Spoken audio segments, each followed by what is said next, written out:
What up, you crazy film fanatics? This is Apocaflix Movies, and I'm your host, Jacob Bartley, and this is our movie news podcast. I'm here with Jake Berlin. How you doing today, man? I'm good. Doing good. So, again, Gio is not joining us today.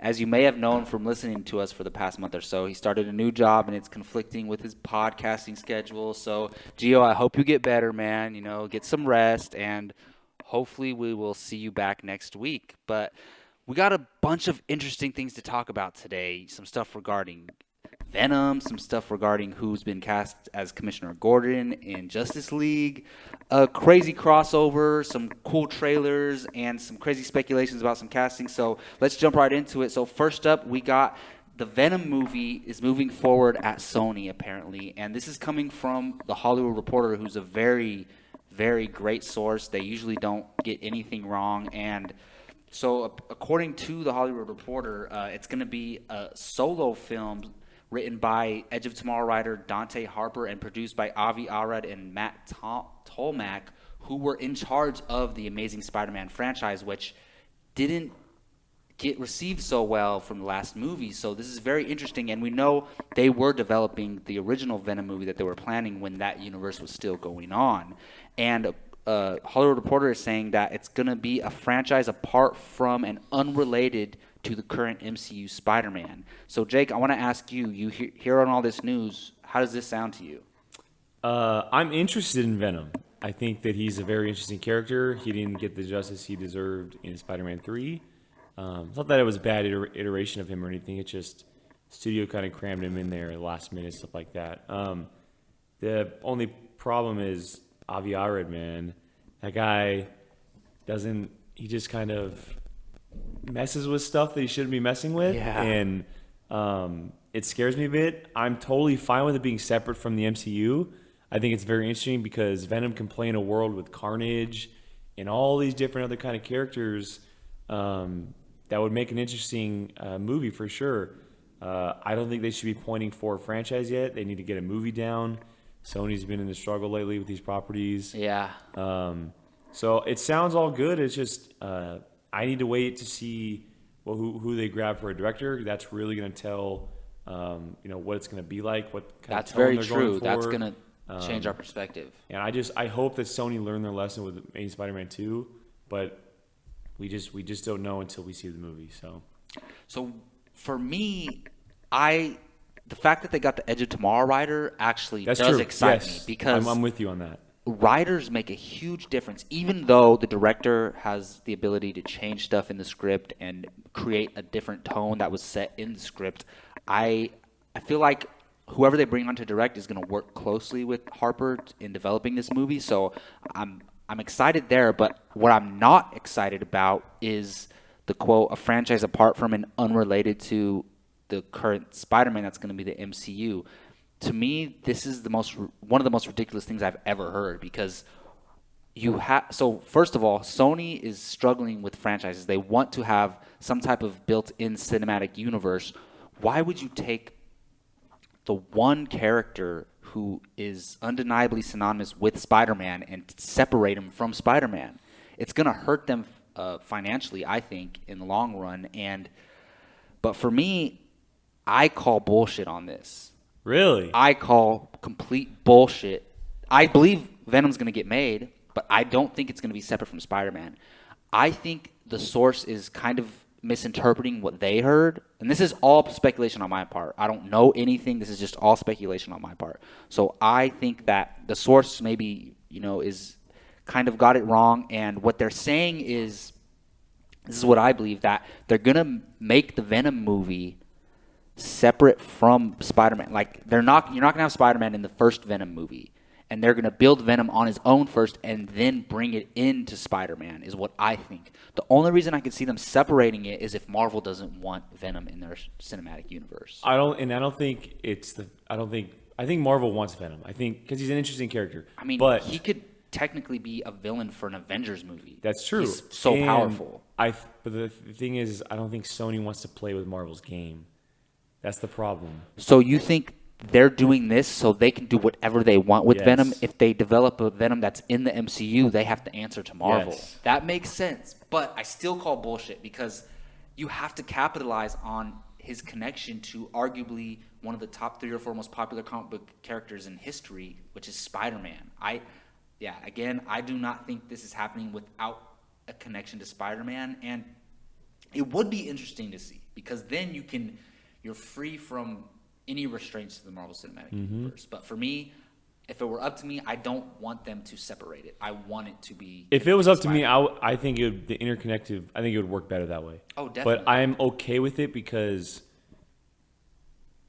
I don't want him screwing with anything Marvel. That's the problem. I don't want him screwing with anything MCU. Well, that goes with what you were saying. Like, whatever they do, if it is connected to Marvel, Marvel's going to have to approve whatever they do. So you don't have to worry about that, and you trust Marvel, right? So they're not going to. Sony's not going to be able to do anything with, anything huge in Venom without Marvel without working with Marvel. If it is connected to the MCU, Kevin Feige is going to be a producer on it, just like he's producing Spider-Man. So I hope so. Yeah. Any last thoughts on this story? No, I'm just kind of waiting to see if they grab a director. And is there a release date or anything? It's just kind of announced. Yeah, there's no release date. It's just that it's in development. And I'm guessing it comes sometime after Spider-Man, which is of course. 2017. Yeah, so, is that next year? Yeah, that's next year. Wow. Okay. Then. Yeah, I Good forget stuff. the exact release. I think it was summer. June or July. Yeah, summer. So we got a big year next year. All right, well, moving on to another comic book property. Moving on to DC. So a big news story this week has come out that J.K. Simmons, who used to play J. Jonah Jameson in the Spider-Man, Sam Raimi Spider-Man, has been cast as Commissioner James Gordon in Justice League Part 1 and the DC Universe going forward from that point. And this is also coming from The Hollywood Reporter, again, a reputable source. And, there's not much details other than that he's been cast. And we know Justice League Part 1 comes out in November of next year, 2017, which is crazy to me because then a month later we get Star Wars Episode 8, which that blows my mind. Justice League and Star Wars Episode 8. But anyways, we're here to talk about J.K. Simmons being cast as Commissioner Gordon. Jake, how do you feel about this? Is this the perfect casting or what? Perfect casting, I wouldn't go that far. Wow. But it's fantastic. It is a fantastic casting. And I never expected it because we've all kind of been on the train of bring him back as J. Jonah Jameson. Bring him back. We've all kind of been there. That's the only negative here is he's probably not going to be J. Jonah Jameson, but I'm cool with that. No, so am I. And it's different from we've seen him play many different characters. He obviously became in the spotlight and grew in more audience members' viewpoint when he was in Whiplash. And he won an Oscar for it. Yes, that's true. And, it's interesting because I was listening to Collider Movie Talk earlier, and I was listening to the episode where they broke this, where they talked about it, and John Schnepp said, what if and I believe that he's already retired, like he's out of the game already. Oh, I mean, if Batman's retired, I'm sure Commissioner Gordon's retired. It's interesting. What if Batman brings him back to bring together the Justice League? Yeah. What if he's like a Nick Fury type character where he kind of plays in with these characters? That would be amazing. Because what other way would he play into the Justice League movie other than that, Yeah, it's rough because there's going to be high stakes in Justice League. Exactly. So maybe he's leading the ground battle, which is going on. Yeah, or calling something over the intercom or like whatever it is. But I feel like he's going to be involved heavily with Batman and these other characters, which is very interesting because having Henry Cavill and Ben Affleck and Ezra Miller and Jason Momoa and then J.K. Simmons. Yeah. I mean, that's really cool. And I mean, who knows if he's going to be interacting with Alfred at all? Maybe him and Jeremy Irons together? They're that would be both awesome. working together in that role together. That would be awesome. So, yeah, I love this casting. Maybe, you're right, maybe it's not the perfect casting, but I cannot complain. After hearing this, I can't think of another name that I'd rather have. Maybe Bryan Cranston, but then again, if you make me choose, I would rather kind of have J.K. Simmons. Because he's hot at the moment. Such a great actor, and he killed it in Whiplash. That was one of the best performances in probably the past decade, in my opinion, honestly. I was captivated by that film because of his character. And I'm so happy to hear this. So I check movie news sites like every 10 minutes. I go on ScreenRant.com. Shout out to ScreenRant, by the way. I go there to get all my news sources, and that's where I picked up all these stories from. But I'm checking news sites like every 10 or 15 minutes, on my computer, and I'm just hoping, give me something juicy. And I loved when 2 or 3 nights ago, I clicked on Screen Rant, J.K. Simmons cast as Commissioner Gordon. I was so happy. See, I didn't get it right away because, as we do. I was a few hours late, actually. Well, I was watching Zootopia while it broke. So I came out of theater scrolling, and Gio, he's all, J.K. Simmons cast as Jim Gordon in Justice League. So. Oh, what a great night for you. Yeah, you saw a great cool. movie, and then you get to hear this casting. Yeah, I am over the moon about this. This increases my excitement for Justice League, which is crazy to think that, he's not even going to be like a top 8 main character. I mean, we don't know, but I'm assuming the main Justice League members and then, who I think else he's going to play a big role. Yeah, because, I think so too. I don't want to compare it to Marvel, but with what the Avengers did, they focused on the team, but then there's also Mariah Hill and Nick Fury and all those people on S.H.I.E.L.D. He's going to be that level of characters. Exactly. Yeah, so I'm super excited about this. Any last thoughts? No, I think it's fantastic. We all have our issues going with the DC universe and what we don't know what's going to happen, but obviously they're casting great. Well, this makes me feel a lot better about it, honestly. So this is great. All right, moving on to something that may not be so great. Who knows? We'll see. But so a while back, we heard that Sony was talking back to Sony again. Yeah. That they were talking about doing a 23 Jump Street, a sequel to 22 Jump Street, and a Men in Black crossover. So this is so odd to me. So apparently, according to Variety, Sony is in early talks with Muppets director James Bobbin to direct the 23 Jump Street Men in Black crossover. I'll go ahead and start with this one. Just the concept of this is insane. Look, I absolutely love the first 21. I love 21 Jump Street. I love 22 Jump Street. I probably like the first one more, honestly. I know a lot of people like the second one more, but I actually like the second one more. The first one, man. That's my style of humor. I love that hard R humor, and I love the chemistry between Jonah Hill and Channing Tatum. But how is this desperation from Sony, or do they actually have a clever idea? Apparently, Sony has yet to give the movie a green light, but they're expected to start principal photography in June of this year. So, Jake, how do you feel about the idea of this and them getting the Muppets director? I haven't seen that Muppets movie, so I can't really comment on him directing. But me either. What does this sound like to you? It's odd. It's definitely odd, but we talked about it earlier when we were talking about Sony and Spider-Man. Sony, they need a franchise, and exactly they're all about the cinematic universe right now, and they're trying to bring together two huge properties. They're reaching, man. Yeah, and it is a little bit odd, and I'm like you. I'm a huge fan of the Jump Street franchise. Both movies are just phenomenal. The comedy, the chemistry between the two. I see both Schmidt and Janko becoming Men in Black. I think that's the way it's going to go down. What makes it even, I was reading online earlier that, someone had commented on the Schmoville Facebook page. They're like, people are complaining about the 21 Jump Street and Men in Black franchise. And this person said, I'm not complaining about it, but why not connect two franchises that are similar, like a Men in Black and Ghostbusters? It's Sony, right? Yeah. So something very you're similar. Absolutely right about that. Yeah. And again, we've been surprised by movies before, and this could be amazing. It could be a great move, but at the moment, it is very odd. Well, for me, look, it is really odd, but for me, it makes sense from the 23 Jump Street perspective, because who cares what you do with that franchise? They can literally do anything. They make fun of themselves in 22 Jump Street, so you can literally do anything with that. I feel like it kind of diminishes the Men in Black franchise, because now it's like, are they making this franchise a joke now? But while you were talking, I was imagining it in my head, and I'm like, it could work. It could work. But just think of Schmidt and Janko, S&J. I could see them as Men in Black. But I think it's going to be like a 4-person team. I think we're going to have 2 agents that are from Men in Black. Obviously, not Will Smith. No, I think they're going to reboot with 2 young actors. Yeah. And someone threw out the idea of... I think it'll be within the same universe of the original Men in Black trilogy. Do you think we'll see people back? No, maybe cameo, but probably not. Someone threw out the idea of, if you're going to get 2 young actors from Men in Black and someone who hasn't done comedy, what if you grabbed Michael B. Jordan?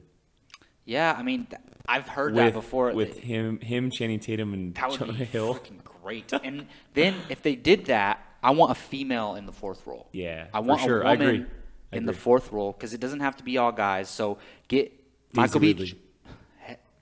There you go. Give Michael B. Jordan and a female, and with Channing Tatum and Jonah Hill, I think that could work. But still, there's no doubting that this is freaking insane. I'm curious to see how this goes on. So, all right, well, moving on to our rapid fire segment. We're going to go through these next two topics really quickly. So, according to Deadline, the producer of the reboot of the Tomb Raider film is eyeing wants Daisy Ridley to play Lara Croft. I don't know about you, Jake, but this sounds perfect. I'd never thought about who could play Lara Croft before because I wasn't a huge fan of the originals. I think I liked the first one maybe, and I just watched them because Angelina Jolie's so hot. But when you think about it, Lara Croft is British, right? Mm-hmm. She's English, so Daisy Ridley fits perfectly, and the actress doesn't have to be British, but it really fits. But yeah, this is according to Deadline. So Ridley is one of a number of actresses being considered, and it is still very early. There have been no official negotiations or offer yet, but they are definitely eyeing her. So Jake, how do you feel about this? Dude, this is I'm over the moon excited for this because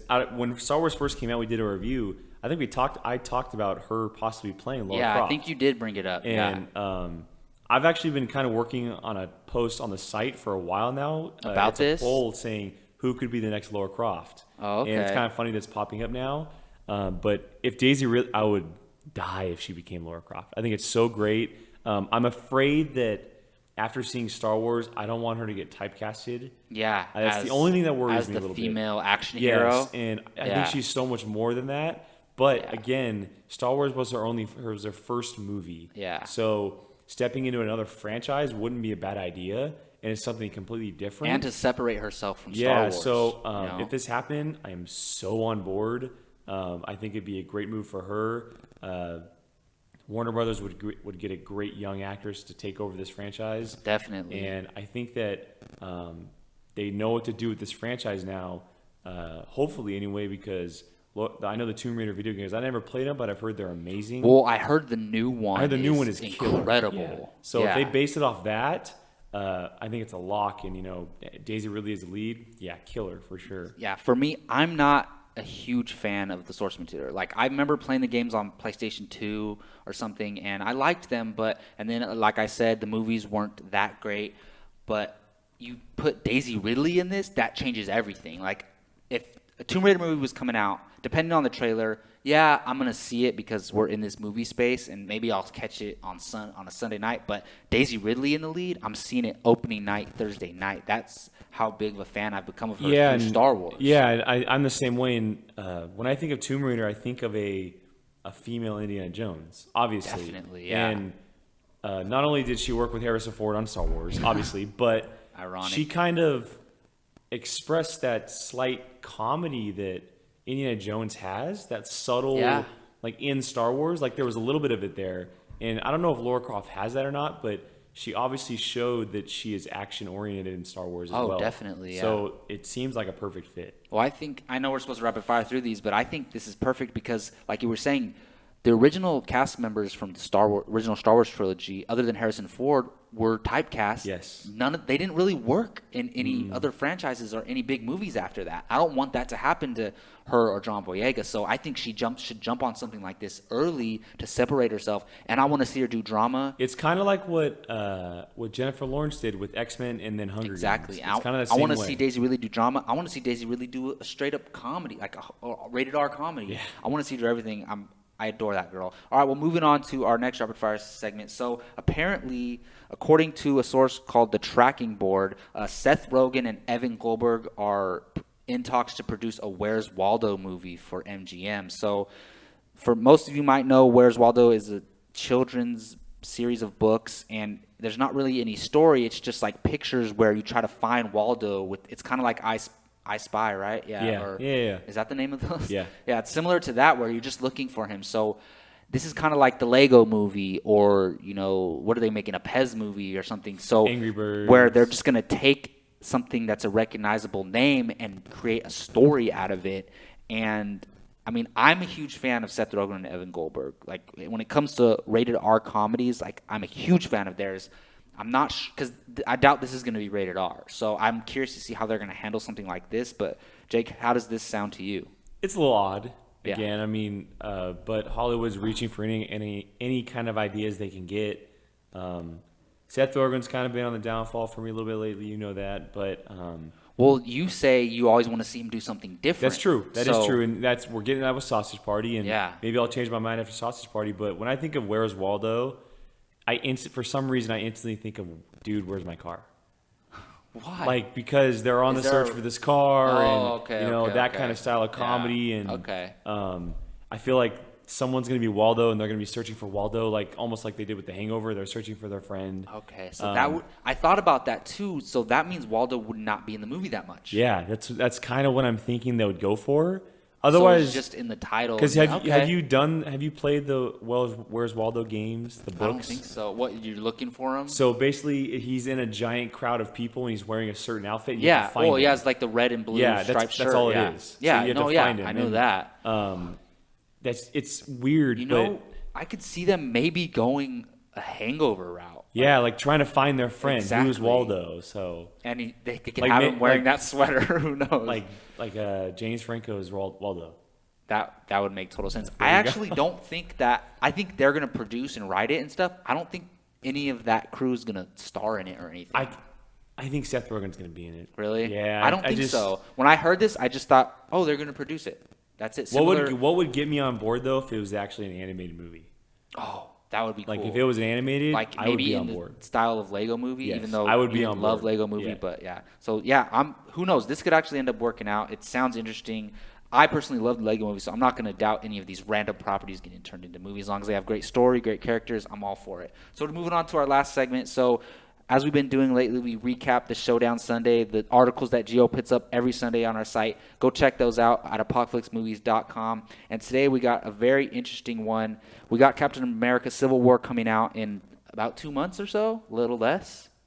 It's now it's about a month and 25 days or something. That's insane. I'm so excited. We still got to worry about Batman v Superman, though. But anyways, this Showdown Sunday is pitting Marvel Phase 1 against Marvel Phase 2. For those of you who don't know, Phase 1 is all of the movies leading up to the first Avengers. So you have Iron Man, The Incredible Hulk, Iron Man 2, Thor, Captain America, The First Avenger, and The Avengers. And Phase 2 is all the movies from Iron Man 3 to Ant-Man. So you got Iron Man 3, Thor the Dark World, Captain America Winter Soldier, Guardians of the Galaxy, Avengers Age of Ultron, and Ant-Man. So the question is, which phase has been done better? I know my answer, but let me ask you, Jake. I'm going to assume we have the same answer, but what phase did it for you? This was super, super hard. It's tough. It's very really tough. because Iron Man kicked everything off. You know, it was the And it's beginning. great. Iron Man is great. It's fantastic, and it had arguably one of the greatest post-credit scenes ever. That line with Nick Just Fury. what it meant. Yes, and you know, the first Thor is considered one of the best solo movies. I believe it is, yeah. Captain America: The First Avenger isn't loved by many, but I absolutely adore the movie. I love that movie. And obviously, the Avengers, it changed the whole game. But I go with Phase 2. And Iron Man 3, I didn't enjoy it as much as I wanted it to, but it was still a very good movie. I thought Thor the Dark World was actually better than the first Thor. Really? I did. Wow. That's, And I really I did enjoyed not know that that movie. you thought that. Wow. Obviously, The Winter Soldier is my favorite superhero movie of all time. It's in my Exactly. all-time top 10. So, Guardians of Phase the 2, Galaxy is... phenomenal. Yes, and then Ant-Man, obviously. And Age of Ultron, yes, it's not as good as the Avengers, but it's still on par with what Marvel's been doing. Exactly. So they stepped their game up. They succeeded. They gave us what they wanted, and they really changed the whole game with Phase 2. Yeah. So this is so tough for me. Like, I had such a hard time with this. I struggled. I actually voted on the site because, like you said, the first Iron Man kicked it all off. It's a great origin story, one of the best origin stories we've ever seen, and it's a great comic book film. And The Avengers is not only my favorite comic book movie of all time, it's my number 2 favorite movie of all time, period. So you got to think Phase 1 has an upper hand, but I also have to go with Phase 2 and that's insane to me now that I just said how I feel about Avengers. But don't get me wrong, I love the first Thor, I love the first Captain America. Iron Man 2, I like it, but I don't love it like I do. I actually really like the Incredible Hulk as well. But when you go to Phase 2, Iron Man 3, I liked it more than most people. Thor: The Dark World, I liked it more than most people. I still like the first Thor better, but when you get into Winter Soldier, Guardians of the Galaxy, Age of Ultron, and Ant-Man, for me, they have 4 8.5 and aboves. Well, that's in a row. That's the best, and those movies came out within 4 2 in a years of row. each other. That's But what that's I'm the best saying. run they've had yet. So, and you know how I feel about Age of Ultron. I absolutely love Age of Ultron. Not as good as the first Avengers, but how are you going to hold it to that standard?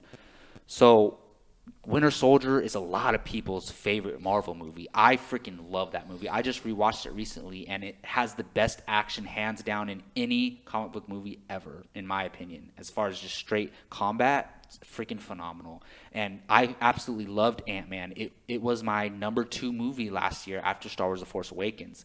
And Guardians of the Galaxy, I sometimes debate with myself whether I like Guardians of the Galaxy more than the first Avengers. And that's insane as far as the comic book movie goes. So I got to give it to Phase 2.